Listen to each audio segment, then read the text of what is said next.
Joko tingkir ngelak banget. Itu dawet 500-an. Asik-asik. Just esok dandani motor.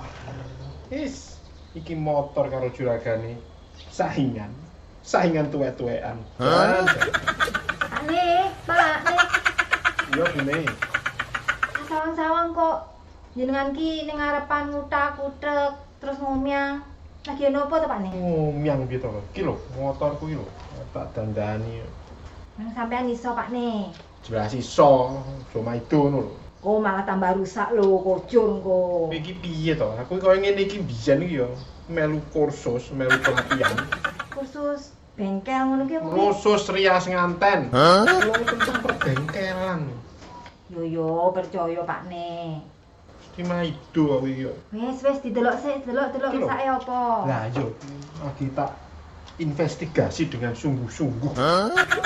Goyomu lho Pak nih, nganggo istilah investigasi barang ngono lho. Lah iya no. Sampeyan iki ngerti ngono apa piye artine? Jelas ora bune. Aku mau melu wong-wong pinter-pinter ning TV iki. Jar ngomong investigasi.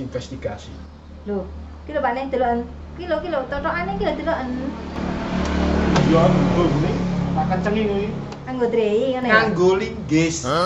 Nganggo drei. Nganggo linggis. Aku kan mau takon lho Pak nih rasa nesu. Ganggu investigasiku iki.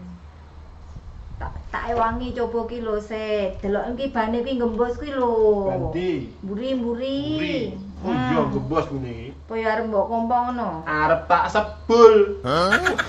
Ban yo dikompo mang plenduran apa? So, rasa galak-galak ngono lho Pak nih. Aku kan mau takon wae Pak nih. Grisen-griseni kowe iki bune itu. Lah, coba kuwi lah regete ram-ram lho kendaraan motormu kuwi. Iya, ora ketenane bune iki. Kok dikumbah sisan ya Pak nih? Yo, bari tak kumbahe kok bune. Nganggo banyu ya. Nganggo bensin.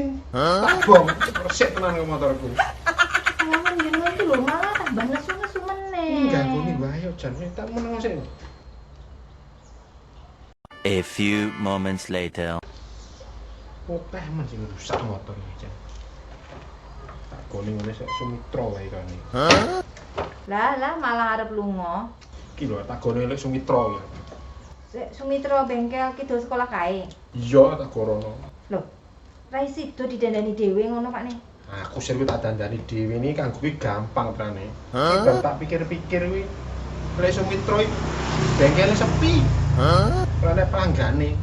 Aku kan jiwa sosialku tersentuh. Tak gorono sakit kuwi. Wane kakean alasan. Alasan piye to? Nah, aku ngerti. Loro alasanmu iki. Apa? San, yen alasane sampean ra iso. Hah? Terus sing kepindo? Berarti sampean males to. Betul nih.